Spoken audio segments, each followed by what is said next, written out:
Civil services ప్రిపరేషన్లో చాలామంది ఒక సంక్షోభాన్ని ఎదుర్కొంటారు.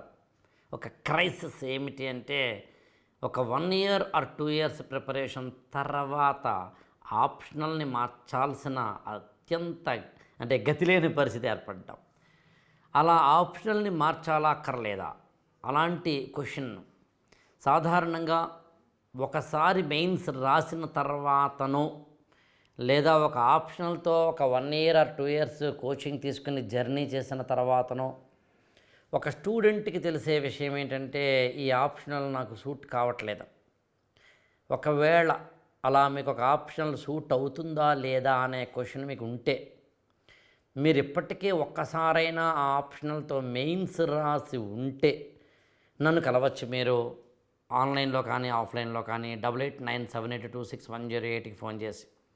ఎందుకు అని అడిగితే, ఆప్షనల్ విషయంలో ద వెరీ క్రుషియల్ పాయింట్ ఏమిటి అని అడిగితే, మీరు అంతవరకు నేర్చుకున్న ఆ ఆప్షనల్ని ఇప్పుడు ఎందుకు విడిచిపెట్టాలనుకుంటున్నారనే క్వశ్చన్కి ఆన్సర్ కావాలి.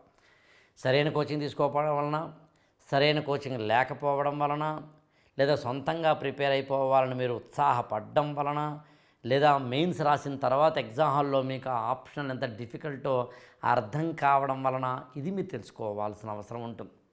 ఈ బేసిక్ డిస్కషన్ మీకు ఎవరైనా మెంటార్ ఉంటే వారిని కలిసి ఈ డిస్కషన్ చేయండి. ఎవరు లేకపోతే నాతో చేయండి. ఇంకా తరువాత ఆప్షనల్ని 2 ఏళ్ల తర్వాతనో, 3 ఏళ్ల తర్వాతనో, ఏడాదిన్నర తర్వాతనో మార్చడం అనేది చాలామంది ఏమనుకుంటారంటే సూసైడల్, అంటే చాలా ఆత్మహత్యా సదృశం అనుకుంటారు. నేను అలా అనుకోను. అవసరమైతే త్వరగా విడిచిపెట్టాలి అనుకున్నప్పుడు విడిచిపెట్టడం తప్పేం కాదు. మీకు సన్ ఆఫ్ సత్యమూర్తి సినిమాలో డైలాగ్ ఉంటుంది, పట్టుకున్నోడు మాత్రమే కాదు వదిలిపెట్టినోడు ఇంకా గొప్పోడని. రావణాసురుడు కనుక సీత చెయ్యిని విడిచిపెట్టి ఉండుంటే అసలు అతని మరణమే జరిగి ఉండేది కాదని. అందుకని ఆప్షన్లు పట్టుకోవడం మాత్రమే కాదు, పట్టి వదులుకోవడం కూడా తెలిసి ఉండాలి. అలా అనుకున్నప్పుడు మీకు ఒక ఆప్షనల్గా మీరు ఏది ఎంచుకున్నారో దాని నుంచి మీరు బయటపడాల్సి వచ్చిన పరిస్థితి ఏర్పడినప్పుడు అదేమీ చాలా బాధాకరమైందనో, మీరు అంతకుముందు చేసిన జర్నీ అంతా వృధా అయిపోయిందనో, అయ్యి బాబోయ్ నేను ఇప్పటికే పాత ఆప్షన్ల మీద చాలా ఖర్చు పెట్టేశాను, మళ్ళీ కొత్త ఆప్షన్ల మీద ఖర్చు పెట్టలేను, కాబట్టి ఏదో విధంగా పాత ఆప్షన్లే కంటిన్యూ చేయాలనో, ఇంతవరకు దీని మీదనే నేను కష్టపడ్డాను కాబట్టి మళ్ళీ ఇంకో దాని మీద కష్టపడడం కష్టం, ఇదే బెస్ట్ అని అనుకోవడం కానీ తప్పు. అవసరమైతే విడిచిపెట్టాల్సి వస్తే విడిచిపెట్టగలగాలి. ఇక్కడ లాజికల్గా మీరు వినాల్సింది అవసరమైతే అన్నది. ఇక్కడ మార్కులే ఇంపార్టెంట్ కాబట్టి. అయితే ఒక ఆప్షన్లు మీరు చదివిన తర్వాత ఆ ఆప్షన్లో మీకు మంచి మార్కులు రాని పక్షంలో ఆ ఆప్షన్ నుంచి ఇంకో ఆప్షన్కి వెళ్తున్నారు అంటే అర్థం వేరొక ఆప్షనల్ మీకు ఇతరుల కన్నా బాగా అర్థమవుతుందని గుర్తుంచుకోండి. ఎందుకని, మీరు ఇంకొక ఆప్షనల్ చదివి ఉన్నారు.